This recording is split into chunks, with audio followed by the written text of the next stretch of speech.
कोई 100 कंपनी आई किसी कैंपस में, उनमें से मान लो सब आईटी वाली कंपनीज थी, तो 100 की 100 सीएस के लिए खुल गई, ऑब्वियस है।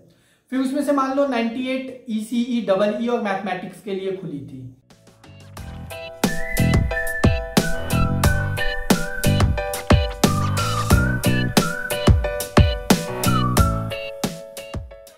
Hello everyone, this is Mayank from IIT Roorkee.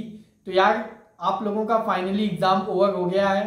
अब केवल इंतजार है रिजल्ट का और एक अच्छा कॉलेज पाके वहां पहुंचने का। तो यार, अभी सबसे ज्यादा जरूरी क्या हो गया है कि आपको जो भी रैंक मिलेगी या जो भी आपने नंबर लाया है मेंस या एडवांस में, उसके बेसिस पे एक आपको अच्छा कॉलेज और उसके अंदर एक अच्छी ब्रांच मिल रही हो, तब आपकी काउंसलिंग सक्सेस मानी जाएगी। अब इस काउंसलिंग को सक्सेस करने के लिए आपको बेसिकली जानना पड़ेगा कि ब्रांच कौन सी अच्छी होती है, किस ब्रांच के अंदर क्या होता है। लाइक आप कॉलेज थोड़ा लो लेके ब्रांच अच्छी लेनी चाहिए या ब्रांच लो लेके कॉलेज अच्छा लेना चाहिए। तो ये 2-3 चीजों पे आपको एक अच्छा आइडिया, एक अच्छा इंफॉर्मेशन होना चाहिए। तो यार, इस वीडियो में 2 बात मैं कर रहा हूँ। फर्स्ट, ब्रांचेज जो होती हैं उसमें क्या होता है आगे चल के, क्योंकि अभी इस स्टेज पे ना मुझे पता था, ना शायद आप लोगों में से 90% लोगों को पता होगा कि आगे चल के इस ब्रांच में क्या क्या करना होगा। तो मैं एकदम अच्छे से डिटेल में बता रहा हूँ, तो इसलिए जरूरी है कि वीडियो को लास्ट तक देखना। और जो सेकंड पॉइंट है वो मैं डिस्कस कर रहा हूँ कि किसी ब्रांच में आप जब हो, उसका प्लेसमेंट के साथ क्या रिलेशन है, लोअर कॉलेज और हायर कॉलेज में उस ब्रांच का क्या इंपॉर्टेंस है। तो ये 2 बातें होंगी। तो इस पर चलने से पहले सबसे पहले चैनल को सब्सक्राइब कर दो, वीडियो को लाइक कर दो। चलते हैं आगे की तरफ। सबसे पहले मैं उठाता हूँ कंप्यूटर साइंस इंजीनियरिंग।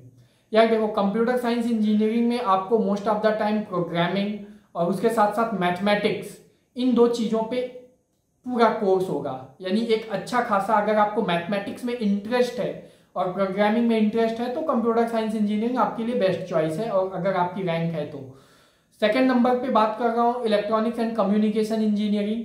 इसको सब लोग ऑलराउंडर ब्रांच बोलते हैं। लाइक आप कोडिंग भी कर सकते हो और साथ साथ इलेक्ट्रिकल से रिलेटेड चीजें भी कर सकते हो।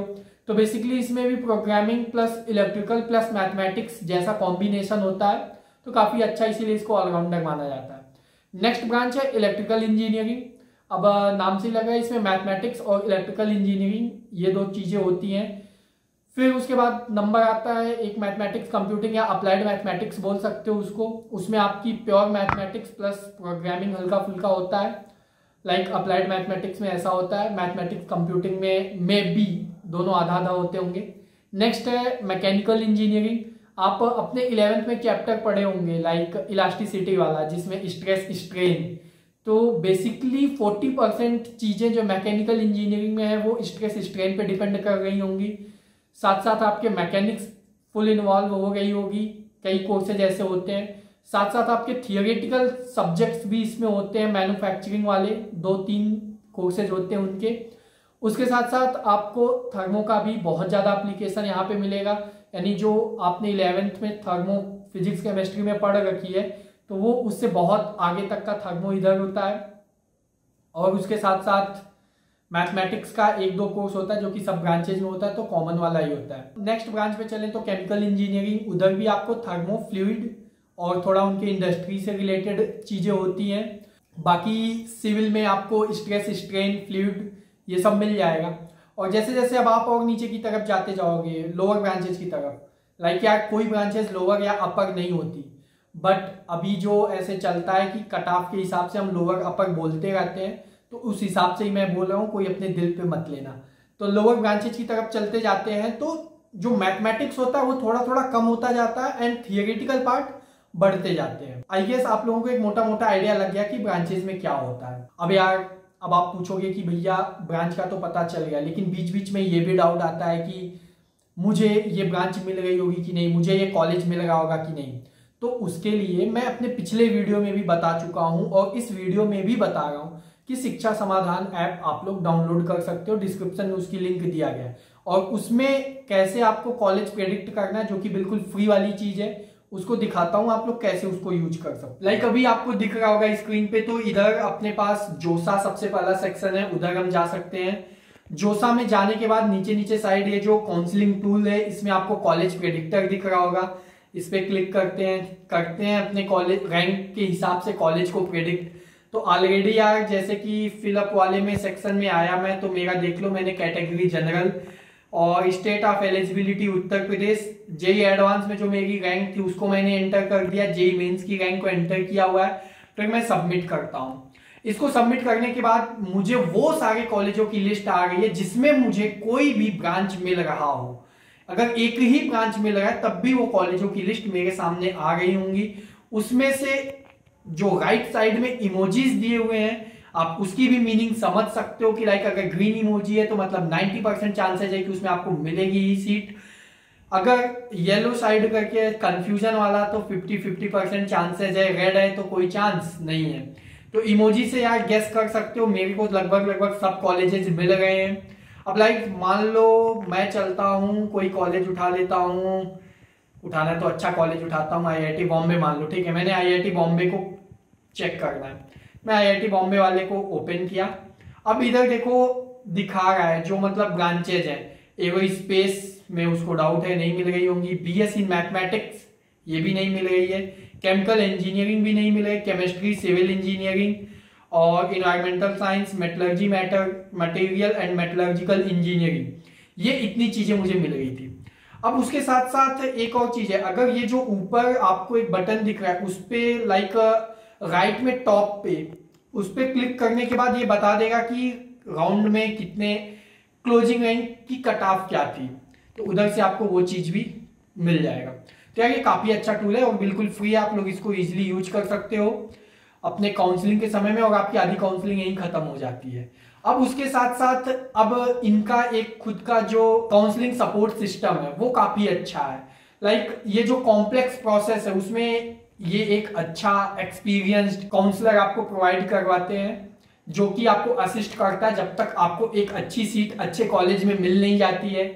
तो और उसके साथ साथ आपके बहुत सारे ऑप्शंस खुल जाते हैं, लाइक आप चॉइस फिलिंग ऑर्डर वाला जैसे सेक्शन जाके देख सकते हो कि आपको कॉलेज कौन सा चाहिए और आपका स्टेट कौन सा प्रीफर कर रहे हो, या मतलब बहुत सारे ऑप्शन है, branch, state, city, duration, type, round, इन सब के हिसाब से आप फिल्टर करके इजिली अपने कॉलेज की और ब्रांच की जो प्रीफरेंस ऑर्डर होती है उसको इजिली पा सकते हो। तो डिस्क्रिप्शन में लिंक दिया गया है और उधर जाके आप मयंक 10 कोड अप्लाई करना और आपको 10% एक्स्ट्रा डिस्काउंट मिलेगा। तो यार वीडियो के अब दूसरे हिस्से में चलते हैं कि लाइक अब प्लेसमेंट से क्या रिलेशन है इन ब्रांचेज का। अब मैं बात करूं computer science engineering, electronics and electrical and mathematics and computing और अप्लाइड मैथमेटिक्स, इन सबको एक बक्से में इंक्लूड कर दो। मीन्स जो कंपनी सीएस के लिए आती है उसमें से 95% ईसीई, डबल ई और अप्लाइड मैथमेटिक्स या मैथमेटिक्स कंप्यूटिंग के लिए ओपन होती है। तो यानी ये सब एक सर्कल में आ गए। नेक्स्ट जो आपकी ब्रांचेज होती हैं वो आप एक अनुमान तक मान सकते हो, mechanical, chemical and engineering physics, इनको एक डब्बे में बंद कर सकते हो। लाइक जैसे कि मान लो कोई 100 कंपनी आई किसी कैंपस में, उनमें से मान लो सब आईटी वाली कंपनीज थी, तो 100 की 100 सीएस के लिए खुल गई, ऑब्वियस है। फिर उसमें से मान लो 98 ईसीई, डबल ई और मैथमेटिक्स के लिए खुली थी, ठीक, और उसमें से मान लो 90 जो थी वो सबके लिए खुली थी, यूजी आल के लिए, लाइक जितने भी जेई से आए हुए, और जो उसमें से 8 बच रहा है, तो ऐसा कुछ चांसेस हो सकता है कि उसमें से 2-3 कंपनीज मैकेनिकल, केमिकल और इंजीनियरिंग फिजिक्स को भी अलाउ कर देती है।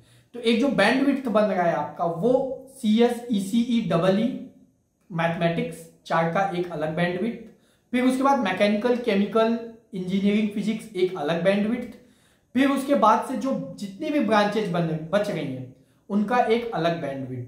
यार देखो मैकेनिकल और केमिकल में कुछ कंपनीज होती हैं जो उनके कोर में भी ले जाती हैं, मैकेनिकल में तो काफी ज्यादा ऐसे कंपनीज होती हैं, केमिकल में भी कुछ होती हैं, इलेक्ट्रिकल्स और इलेक्ट्रॉनिक्स में भी होती है। अभी यार मैं अपने दोस्तों का सिनेरियो बता रहा हूँ, जैसे कि अभी मेरे कॉलेज में अभी जस्ट इंटर्नशिप सीजन का फर्स्ट फेज खत्म हुआ है, तो उसमें मेरे खुद के एक दोस्त का माइक्रोसॉफ्ट में हुआ है जो कि मैकेनिकल से है, एक का गोल्डमैन सैक में हुआ है, एक का अमेरिकन एक्सप्रेस में, एक का ओरेकल में, मतलब आप देख सकते हो कि मैकेनिकल से भी बहुत अच्छी चांसेस रहती हैं एक अच्छे कंपनी में इंटर्न या प्लेसमेंट लेना।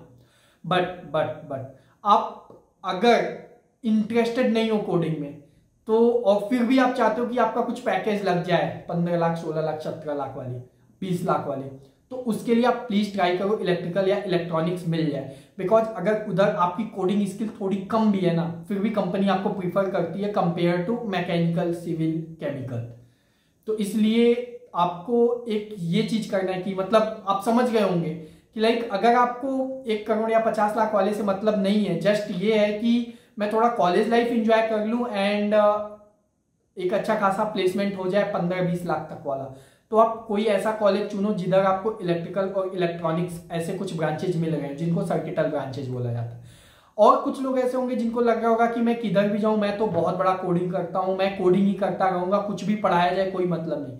तो यार आप कोई भी ब्रांचेज ले लो अच्छे कॉलेज में। अगर आपको है कि मैं कोडिंग ही करूंगा, पहले दिन से ही कोडिंग करूंगा, तो बिल्कुल आप ऐसा कर सकते हो और सक्सेस रेशियो भी आपका 100% है। तो आप किसी भी अच्छे कॉलेज में जा सकते हो और वहां ब्रांच कोई भी ले सकते हो। बट जिनको ऐसा है कि मुझे आगे चल के मास्टर्स ही करना है इस स्पेसिफिक फील्ड में, तो वो अपने अच्छे कॉलेज में उस ब्रांच को ले रहा हो। जैसे किसी को ये कि मुझे ऑटोमोटिव इंडस्ट्री में बहुत अच्छा रिसर्च करना है, बहुत अच्छा, तो वो जो टॉप IIT मिल सके मैकेनिकल के लिए उसमें वो जाए और उधर वो स्टार्टिंग से ही प्रिपरेशन करना स्टार्ट कर दे, पढ़ना स्टार्ट कर दे, प्रोफेसर के अंडर प्रोजेक्ट ले ले, प्लेसमेंट इंटर्न इन सब का ज्यादा टेंशन ना ले। क्योंकि भैया देखो बीच बीच में आती है, लाइक अभी ये 3rd ईयर जब आता है इंटर्नशिप का तो कांग्रेस चल रहे होते, तो उस समय लगता है मैं रिसर्च वाला हूँ, मेरे पास तो कुछ काम ही नहीं है, मेरा तो मैं कैसे इंजॉय करूँ। तो बट जब आपका टारगेट ही है आगे रिसर्च करने का तो फिर उसका कुछ मतलब नहीं पड़ता है। फिर कुछ लोगों का इंटरेस्ट होता है रोबोटिक्स में, तो रोबोटिक्स के लिए आपको इलेक्ट्रिकल, इलेक्ट्रॉनिक्स, मैकेनिकल तीनों ब्रांचेज में आपको अच्छा स्कोप मिल जाता है। आप इधर से भी रोबोटिक्स में जा सकते हो। और यार देखो एक बार आप अच्छे कॉलेज में पहुंच गए ना और आप मेहनत करने के लिए तैयार हो, हार्डवर्क करने के लिए तैयार हो, तो बहुत सी चीजें यार आपको मिलेंगी आगे करने के लिए। आप MBA करना चाह रहे हो IIM से, तो उसके लिए भी आप कोई भी ब्रांच ले लो, बस मेहनत अच्छे से करना स्टार्ट कर दो। UPSC करना है, कोई एक ब्रांच ले लो बट कॉलेज अच्छा ले लो और उधर भी आप मेहनत करना स्टार्ट कर दो। तो मेरा मोटा पॉइंट जो होगा आप लोगों को शायद समझ में आ गया होगा, और उधर से जो बेस्ट ब्रांचेज निकल के आई होंगी वो रैंक और उन सबका एक जो बैलेंस्ड चीजें होंगी उसमें इलेक्ट्रिकल या इलेक्ट्रॉनिक्स आपको भी अच्छा ही लग रहा होगा। तो यार आई गेस आप लोगों को चीजें समझ में आ गई होंगी। प्लेसमेंट आप किसी भी ब्रांच से किसी भी अच्छी कंपनी में जा सकते हो 90% कंपनीज में, बट वही है फर्स्ट डे से आपको जबरदस्त मेहनत करनी पड़ेगी। आप कोई ऐसे 15-20 लाख वाला पैकेज लेना चाहते हो और थोड़ी कोडिंग भी कम करना चाहते हो तो इलेक्ट्रिकल इलेक्ट्रॉनिक्स आप ब्रांच ले लो, अच्छा रहेगा। और बाकी मास्टर्स करनी है तो अपने फील्ड के हिसाब से ब्रांच को ले लो। MBA करना है कोई भी ब्रांच ले लो अच्छे कॉलेज में। UPSC के लिए जाना है कोई भी ब्रांच ले लो एक अच्छे कॉलेज में।